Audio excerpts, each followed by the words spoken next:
What's up, guys? Tuki here, back again, and let's get right down to business because I am hoping that we can wrap up the regular season in this episode. Of course, we are just a little bit under 5 games to be precise, under the halfway point of this season. 2 things before we get started on the sim. Number 1, mercifully, injuries have finally been turned off. We'll talk about maybe putting them back on for the playoffs, but in the meantime, and for the moment, Clayton Keller is still hurt, but once he's back, we won't have to worry about it. I won't go down to like the AHL level and trade away, all the depth. I'm not going to bother wasting time with that.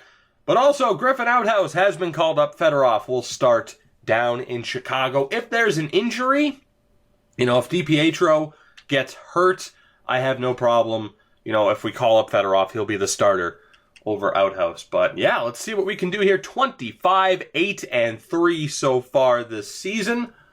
Hoping that we can continue to play at that high of a level. That would be nice. I should note too, and I didn't showcase it, but I changed up some of the player types, mainly on defense, especially with Liljegren, after we discovered that as an offensive defenseman, he's not a point producer. As a two-way defenseman, he's not a point producer. So I put him at a defensive D-man, and we will hope for the best there as Clayton Keller is back. So speaking of hoping for the best, and we have won 4 straight games. Or no, we didn't. We lost to Columbus. My bad.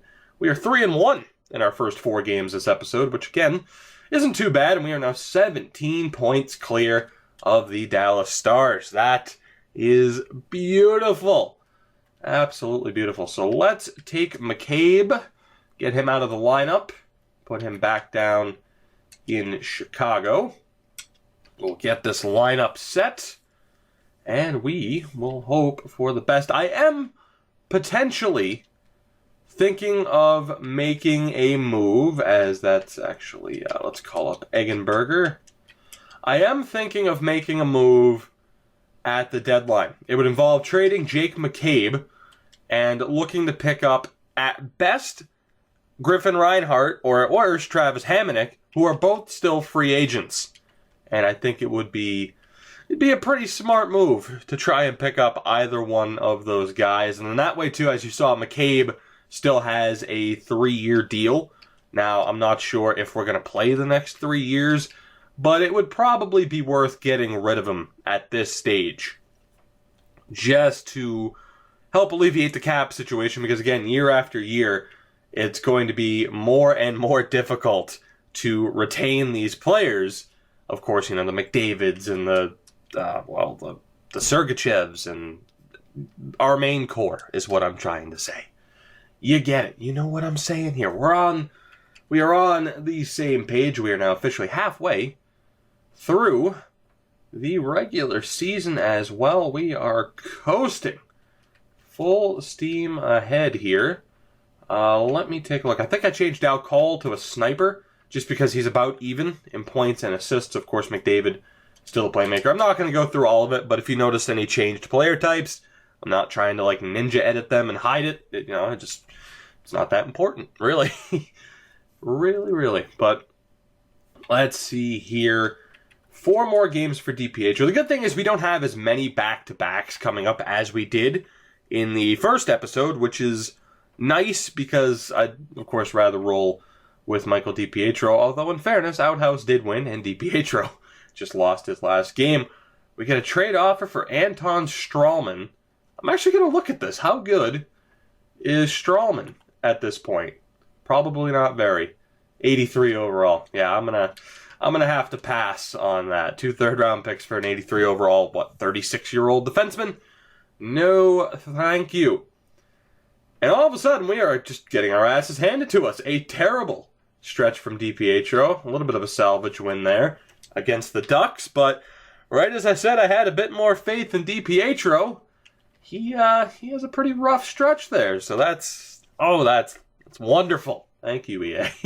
Anytime I talk positively or mention that I have hope in a certain player, it immediately goes downhill. And people wonder why I'm so pessimistic when it comes to this series. I mean, yeah, why would I possibly be? But If Outhouse can get the win here, we'll keep going with him as we play the Oilers. All right, Outhouse, you will play. You might even play until the second LA game on the 24th. Maybe not. Maybe not. All right, if Outhouse loses this game, we'll probably change him out.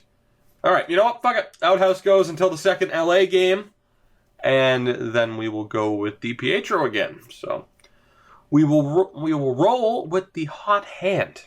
That's what I'm trying to say. We will make it work. Griffin Outhouse just won 3 out of 4.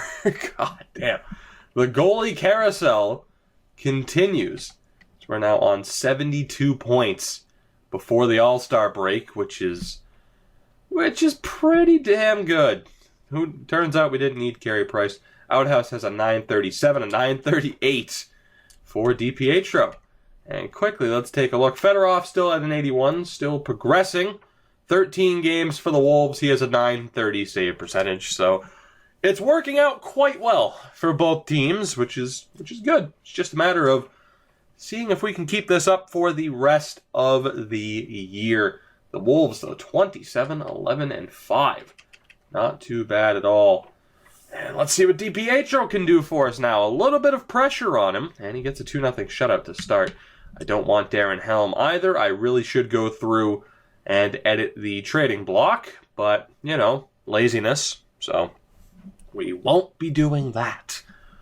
We won't be doing that. Can we get the win against Nashville? We can't. Was that back-to-back shutouts? Damn.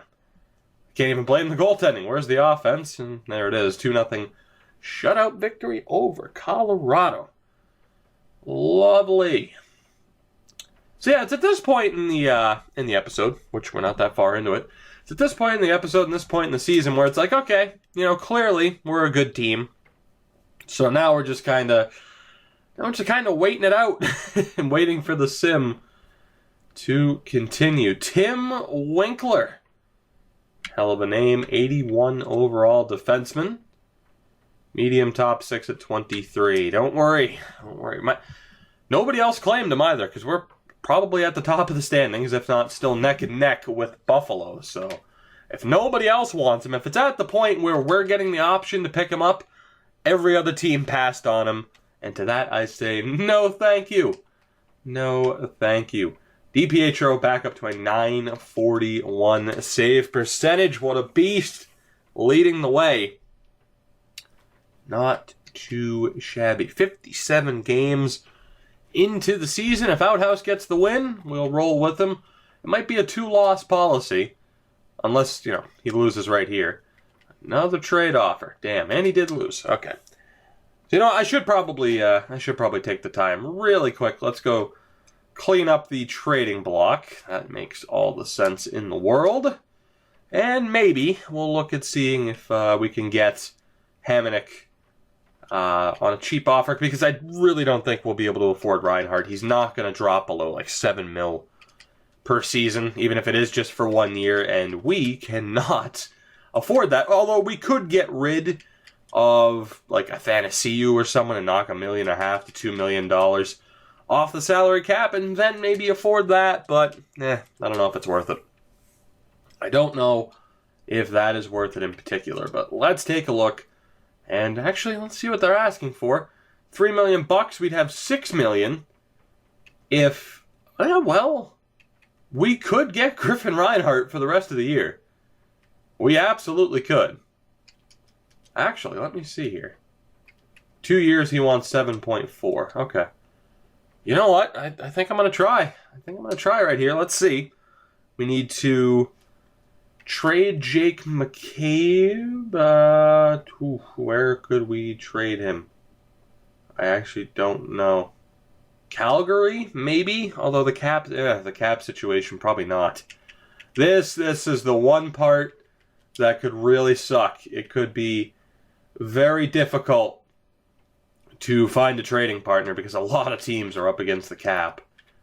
But let's see. If I were to just say him, it's not going to work. Who has cap space? Who has cap? The Islanders have cap space, and they are looking to trade people away. So let's see if we can make that happen. Anybody at the NHL level for 1 year that I can just send down. Ty Ratty, you win. You win the lottery. You get to win the Calder Cup with the Chicago Wolves, hopefully.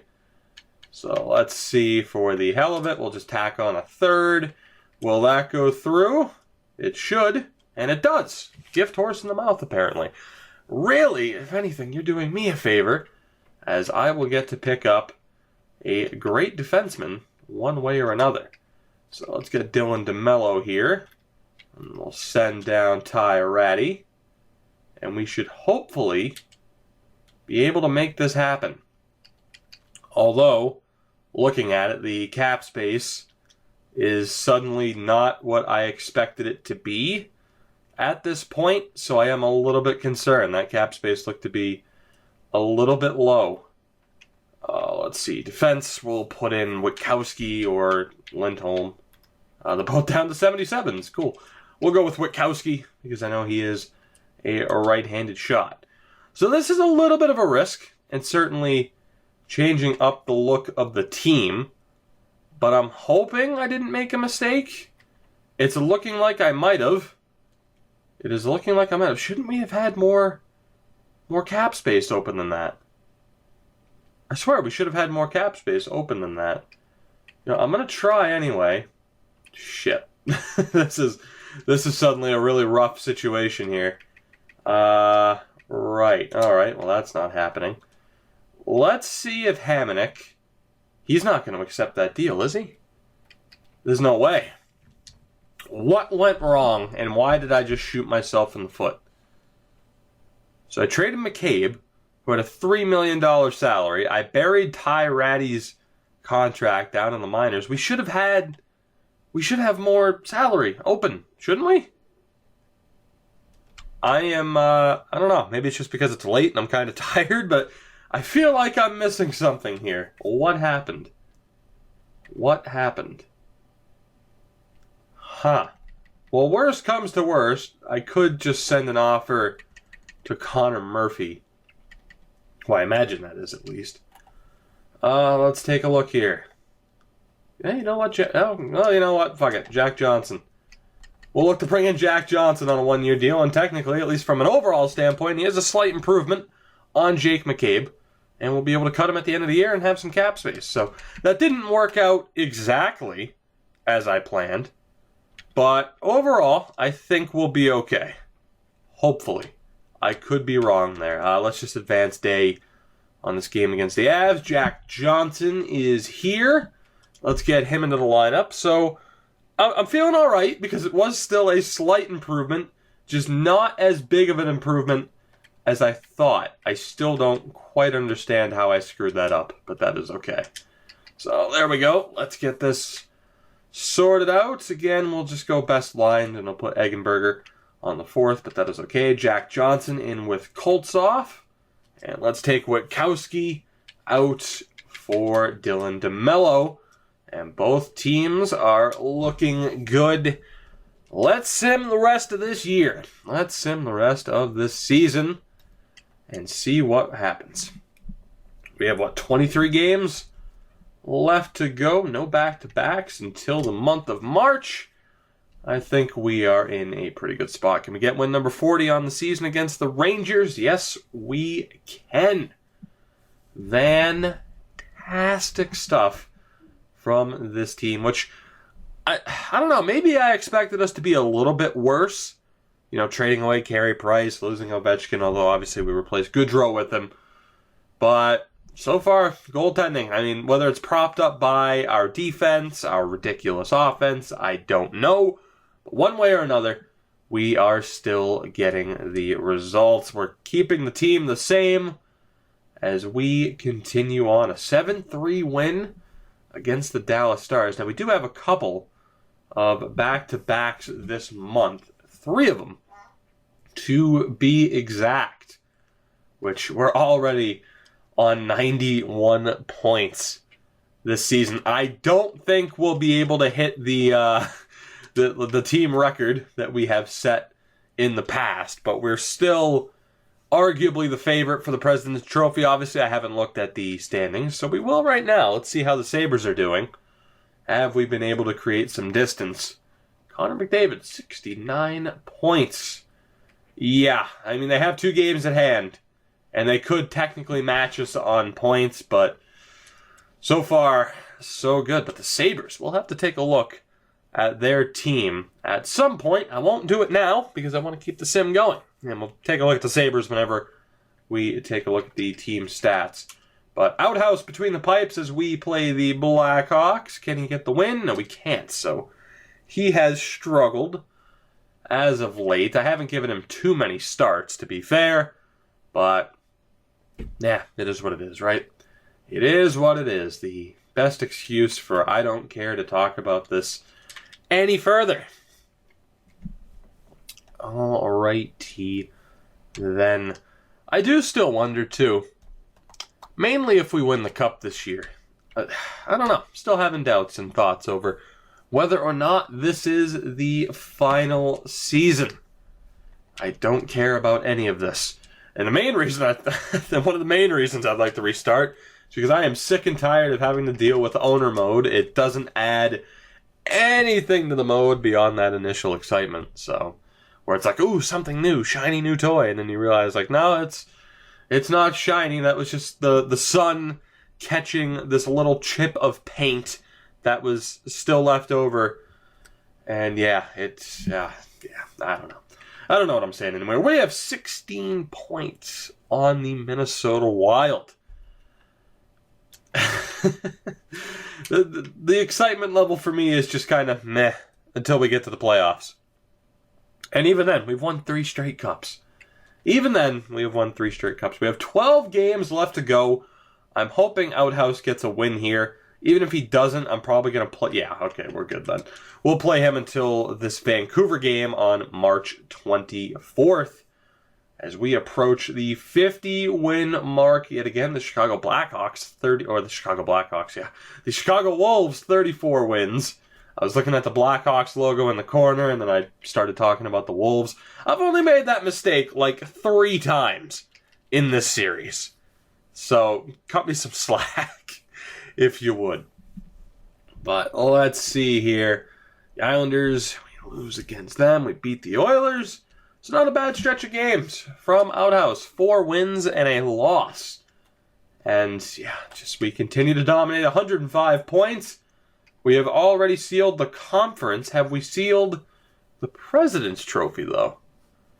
Let's take a look here before we start this next game. Outhouse, stat-wise, a 911 save percentage, so not incredible.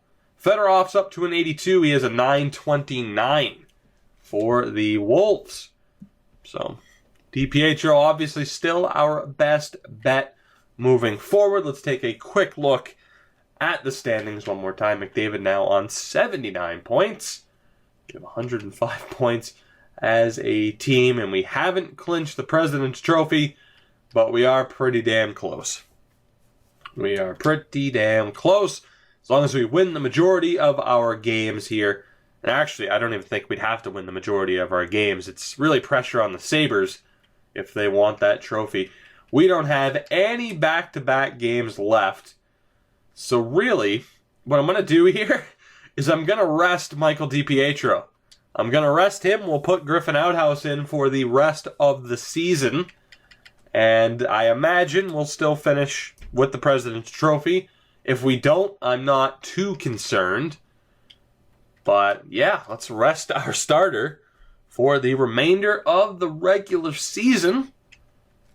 And yeah, we're good to go. There's not too much I can say. Again, we have a dominant team, as you would expect. It's just a matter of waiting to see the rest of season stats. And then again, we don't have to deal with injuries, so there really was no point to not keep DiPietro in. So that was really just a matter of habit. But I am too lazy to go back and change the lines, although we have lost a couple of games. We have lost now more than a couple of games. Griffin Outhouse might be pissing away that, see what I did there? He might be pissing away the President's Trophy here. But again, I stand by my words. I am not all that concerned. We get the win over the Wild to cap off the season. a 53-win season, 112 points for your St. Louis Blues. This season, McDavid finished with 87 points. Let's take a look. Oh yeah, we're good. The President's Trophy is locked up, and I had a feeling, like I said, even if we didn't win the majority of our games, I felt like we were good. So let's take a look at the player stats here, although, you know what, fuck it, hold on. I know we're already there, but let's sim that one extra game just to make sure. We'll find out who we play in the first round. It'll probably be the Blackhawks or a team from the Pacific. Who's it going to be? Let's find out as we hit an owner goal, which is nice. And it's the Edmonton Oilers, 37, 34, and 11. But they were still a playoff team. Not quite sure how, to be honest. That is a pretty rough record. I mean, really, it's the overtime losses that carried them through. But as we get a look at the point totals, Connor McDavid, 87 points. Dow Cole and Goodrow broke the 70-point mark. Keller would have had he not missed 12 games. 57 points for Costin, 47 for Jost. Stelio, it's just, I don't know. Point-wise, I know he's listed as a two-way forward. I mean, it's not bad. 35 points for him isn't terrible. The -2 is concerning, though. We do have some minus players on this team, so that is a little bit concerning. And Liljegren, 7 points. 7. That's terrible. I mean, he wasn't listed as a defensive D-man all season long, so that is pretty shit. That is pretty shit. 41 games for DiPietro, 27-9-5 record with a .936 save percentage. Overall, not too bad. Outhouse, about equal to what Fedorov was doing, but of course it just made more sense to have Fedorov down in the AHL to hopefully get that proper progression.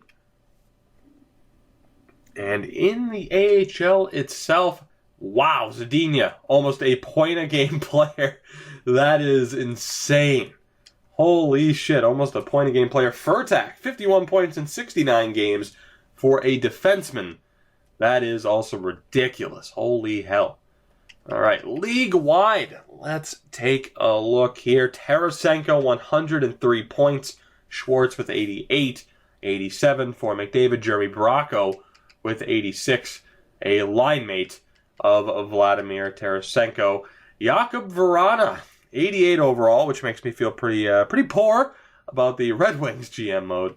But there you have the point totals. The rookie race, of course, at this point, it's just random players. But you got to look there. Anyone's ball game, 3 guys over the 60-point mark. And actually, in the AHL, how about the point leader? Is it Zadina? It is not, because it sorts to Chicago automatically. Damn it. I was happy there for a minute. He's in second, behind Yuri Gorodov, who is also an 83 overall. Still some time left, but he will finish probably top 2 in scoring. So not too bad as far as looking at the Buffalo Sabres, because we're already here, so why the hell not? How did the Sabres do? What is their team looking like? Bo Horvat, Rudolph Burkhoff. All right, so they have some good names, definitely. They have some good names, so I guess it's not all that surprising. Guys, that is it for this episode. Just, I don't know how good I feel about this episode because there wasn't much to it as far as like controversy or whatever. I mean, we turned off the injuries, so there wasn't the worry of a gigantic injury. It was just a matter of getting to the playoffs, and now we are here. Again, do we turn injuries back on for the postseason? Let me know down in the comments below. And until the next time, guys, until the next time where we take on the Edmonton Oilers, yeah. As always, though, if you did enjoy the video, of course, support it in any way you deem necessary. I will see you guys in that round 1 matchup in the next episode. This is Falling Off the Rails. I'll see you guys next time.